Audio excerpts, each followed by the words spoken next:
Baik, Assalamualaikum warahmatullahi wabarakatuh. Jumpa lagi dengan Nuya Zahara Channel ya. Pada kesempatan kali ini kita akan membahas basic knowledge ya tentang tips dan trik melakukan troubleshooting low power atau terjadinya kekurangan tenaga pada CRI fuel system ya. Jadi secara umum pada engine-engine yang menggunakan CRI fuel system ya atau common rail injection ya. Bagaimana cara kerjanya dan apa kemungkinan penyebabnya kita akan bahas secara detail di video ini. Sebelum lanjut ke pembahasan, silakan like, komen, dan subscribe video ini untuk membantu saya lebih bersemangat lagi untuk membuat video-video edukasi ke depannya ya. Dan bagikan ke rekan-rekan yang lain agar rekan-rekan yang lain dapat mendapatkan informasi yang bermanfaat ini. Oke, secara garis besar, CRI fuel system ini nanti digunakan pada unit-unit seperti ekskavator, HD, bulldozer, ataupun unit-unit yang sudah memenuhi standar dari emisi bahan bakar ya. Nah, contohnya yang di tier 3. Nah, secara aliran nanti di CRI fuel system ini nanti ada beberapa komponen utama ya. Ada pompa, ada common rail, dan juga ada injektor. Tapi nanti di sini diatur secara elektrikal untuk pengaturan dari banyak sedikitnya fuel maupun dari penggunaan dari pompanya itu sendiri. Secara aliran nanti ada fuel tank di sini sebagai media penampung. Dari fuel tank nanti fuel atau solar dia akan mengalir menuju ke yang namanya feed pump. Sebelum menyampai feed pump, di sini ada komponen fuel cooler ya, digunakan sebagai media pendingin karena ada jalur return di tangki. Dan ada tambahan pre-filter sebagai penyaringan awal sebelum solar melaju menuju yang namanya feed pump. Nah, feed pump ini nanti fungsinya adalah mengarahkan fuel atau memberikan suplai fuel menuju ke supply pump.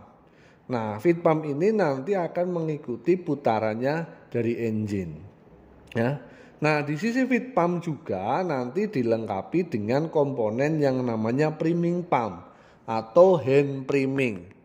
Yang mana komponen ini digunakan untuk memompakan fuel ketika engine susah hidup ya.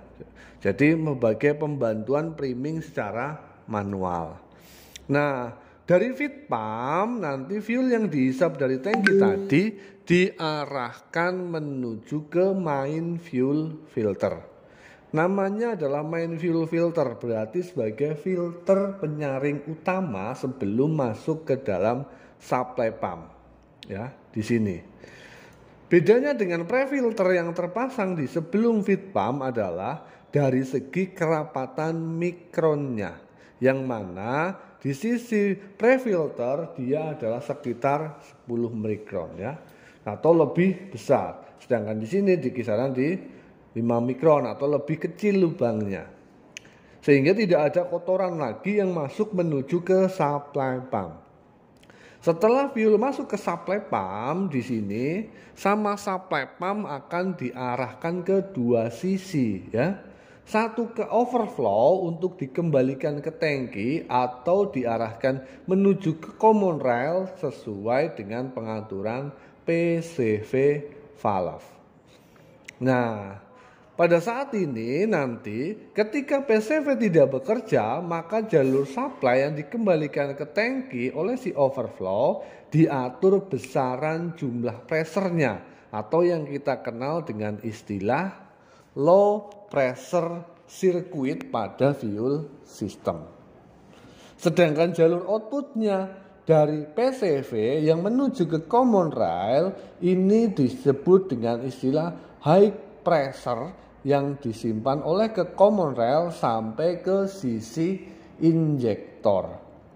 Nah, ketika PCV bermasalah dan pressure di sini naik sampai berlebihan, maka jalur pressure di dalam common rail akan diatur oleh yang namanya pressure limiter. Nah, pressure limiter ini akan membatasi maksimal pressure pada common rail dan sisanya akan dibuang lagi ke tangki.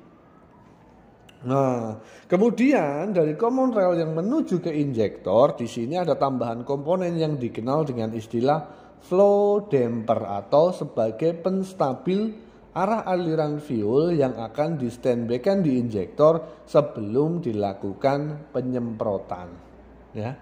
Setelah terjadi penyemprotan, nanti dia ada sisa fuel yang dibuang menuju ke tangki untuk kembali didinginkan dan disirkulasikan lagi menuju ke feed pump. Demikian jalur ini akan terjadi berulang-ulang, ya, secara terus-menerus, secara kontinu yang diatur oleh yang namanya engine controller.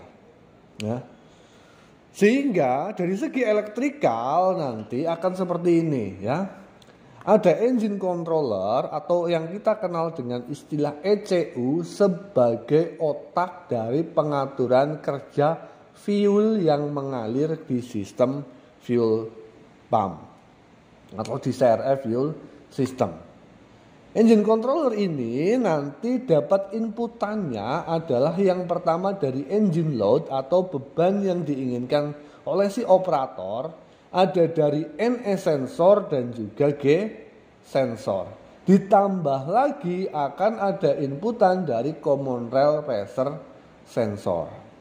Ya. Nah, sedangkan outputnya nanti yang pertama adalah dari pengaturan dari kerja dari PCV valve, ya, atau pengaturan dari pressure yang digunakan pada PCV ataupun pengaturan dari TWV valve atau two-way valve untuk mengatur penginjeksian pada sistem injektornya. Ya. Ya. Jadi kalau secara elektrikal nanti ini akan mengatur. Kenapa? Karena nanti di engine, ya, untuk di unit CRF fuel system itu akan menggunakan PCV. PCV ini nanti fungsinya adalah mengatur banyak sedikitnya fuel yang akan diatur di sisi common rail, sehingga pressure limiter di sini dia tidak akan pernah bekerja, tapi yang mengatur banyak sedikitnya pressure untuk mengatur sisi low idle atau high idle itu adalah berdasarkan dari pengaturan dari PCV yang mendapatkan input dari engine load dan juga dari backup speed sensor antara NE sensor dan juga G sensor. NE sensor ini letaknya nanti ada di flywheel yang fungsinya dia akan membaca top 1 ataupun top 6. Nah, ketika membaca top 1 atau 6 itu akan dibantu sama G sensor. Ya, untuk membaca apa? Ketika dia akan membaca PCV 1 dan juga top 1, maka dia akan terbaca di top 6. Tapi ketika NE reset dan G sensor tidak membaca di PCV 1, tapi dia membaca di PCV 2, maka engine akan membaca terjadi sedang di top 6. Karena untuk di CRF fuel system, engine hanya akan dinyalakan ketika berada di top 1, tidak bisa di top 6. Untuk apa? Untuk proses pembukaan arus di sistem TWV atau two-way valve-nya di sini. Sehingga yang mengatur banyak sedikitnya pressure adalah PCV dan yang mengatur penginjeksian adalah dari TWV-nya. Inputannya dari common rail pressure sensor, engine load, NS sensor dan G sensornya. Ya. Kemudian di sini setelah diatur seperti itu, ya, maka yang bisa mengatur adalah dari si ECU-nya. Nah, ketika tidak digunakan, nanti jalur fuel akan dibuang melalui overflow. Ketika kapan? Ketika PCV sedang bekerja. Nah, komponennya yang secara aktual ini yang disebut dengan supply pump, ya. Supply pump ini akan terhubung dengan timing gear, ya. Bagian komponen tadi yang disebut dengan PCV ini adalah solenoid di bagian atasnya si supply pump. Ya. Overflow itu yang ini ya, ada di bagian depannya si supply pump. Sedangkan feed pump itu adalah di bagian sini nih, di bagian belakangnya dari supply pump. Inputnya ada di sebelah ini dan sini. Nah, di sini nanti ada yang namanya strainer ya. Kalau terjadi kebuntuan bisa dilihat di sisi strainer sini.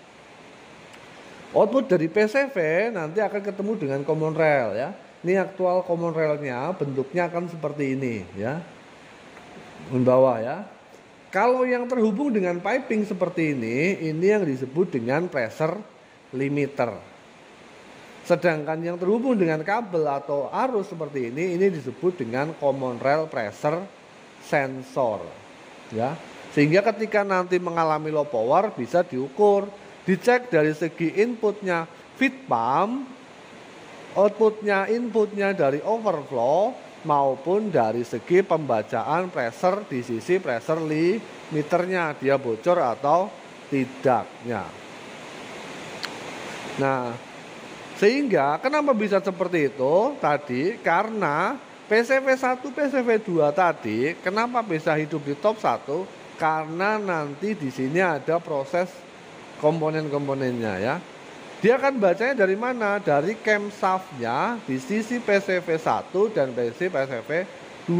Yang mana nanti di Gerrel fusion sensor itu dia terpasang di sisi supply pump, di sisi pembaca cam loop-nya si supply pump. Karena 2 kali putaran crankshaft itu akan sama dengan 1 putaran drive shaft. Kenapa? Karena di high pump itu terdapat 3 cam loop ya, atau PCV1 ini akan memberikan ke 3 dan PCV2 akan memberikan ke 3. Pembagiannya berdasarkan dari jumlah silinder yang dimiliki sama si engine CRI di sini. Ya, dalam dalil kali permutaran crankshaft akan menghasilkan 6 langkah pemompaan fuel dari kedua high pumper 1 dan 2 ke common rail untuk melayani ke 6 injektornya. Kenapa dibuat seperti itu? Karena ini nih, sisi drive gearnya supply pump itu akan berada di sisi bagiannya crankshaft. Karena terjadi perbedaan ukuran antara punyanya crankshaft gear ya, atau putarannya crankshaft dengan camshaft gear atau yang dihubung dengan idler gearnya PTO, sehingga butuh butuh 2 kali putaran untuk di 1 putarannya camshaft ya. Nah, ini komponen overflow-nya ya. Kalau kita lihat tadi di supply pump tadi ada overflow ya. Overflow inilah nanti yang digunakan sebagai pengatur pressure-nya ya. Fungsinya adalah membatasi tekanan supply pump pada low pressure circuit valve sehingga nanti bisa diaturkan ke saluran return atau ke jalur tangki. Sedangkan di sisi input itu ada 2 buah bypass. Bypass 1 nanti isinya adalah spring, bypass 2 nanti bypass 1 yang isinya adalah strainer, bypass 1 itu yang isinya adalah spring. Sedangkan overflow nanti adalah hanya return line. Jadi kalau terjadi low power bisa dilihat di screen di bypass 1, siapa tahu mengalami kebuntuan. Walaupun nanti sudah ada filter yang membatasi agar komponen ini tidak mengalami kotor ya, atau mengalami kebuntuan akibat ada endapan ataupun kotoran yang masuk ke sistem. Nah, sedangkan di sisi common rail nanti ada yang namanya flow damper ya, di sini bagian atas yang fungsinya adalah meredam turun naiknya pressure pada fuel piping dan juga mengalirkan fuel dengan pressure yang stabil dan konstan di sisi injektornya. Ya. Sedangkan di sisi bagian sini nanti ada yang namanya pressure limiter ya. Nah, flow damper ini nanti fungsinya adalah untuk mengatur pressure-nya. Kenapa bisa dibuat stabil? Karena di sini nih ada mekanisme bola dan mekanisme spring. Jika aliran fuel yang mengalir ke injektor berlebihan, maka komponen ini tidak berfungsi untuk memutus aliran, tapi hanya mencegah aliran fuel yang tidak normal. Dari mana pembukaannya? Kalau pressurnya gede, dia dorong springnya juga banyak. Kalau pressurnya kecil, dorong springnya juga akan sedikit di sisi bagian pistonnya flow damper. Ya. Nah, di sini ya untuk sistem fuelnya nanti ada di mikron, primary pressure-nya adalah 10 mikron dan sekunderinya dia adalah 2 mikron ya, jadi kecil. Oke, sehingga dapat kita ambil kesimpulan kalau terjadi low power, kita bisa mengecek dari jalur elektrikalnya, dari engine load-nya, pengaturan PCV-nya maupun dari pengaturan TWV-nya. Sedangkan dari pressure-nya, alirannya nanti kita bisa ukur jalur di sisi intake atau di sisi low pressure sirkuit dan juga pengaturan di sisi high pressure sirkuit ya. Yang mana nanti kita juga bisa mengukur kebocoran pressure di sisi pressure limiter dan juga di sisi kebocorannya injektor ketika terjadi low power pada fuel system mekanisme CRI. Mungkin itu dulu yang dapat saya sampaikan. Kalau ada pertanyaan atau pertanyaan yang belum jelas, silakan tulis di kolom komentar dan bagikan kepada teman-teman yang lain agar video ini bermanfaat. Saya akhiri. Assalamualaikum warahmatullahi wabarakatuh.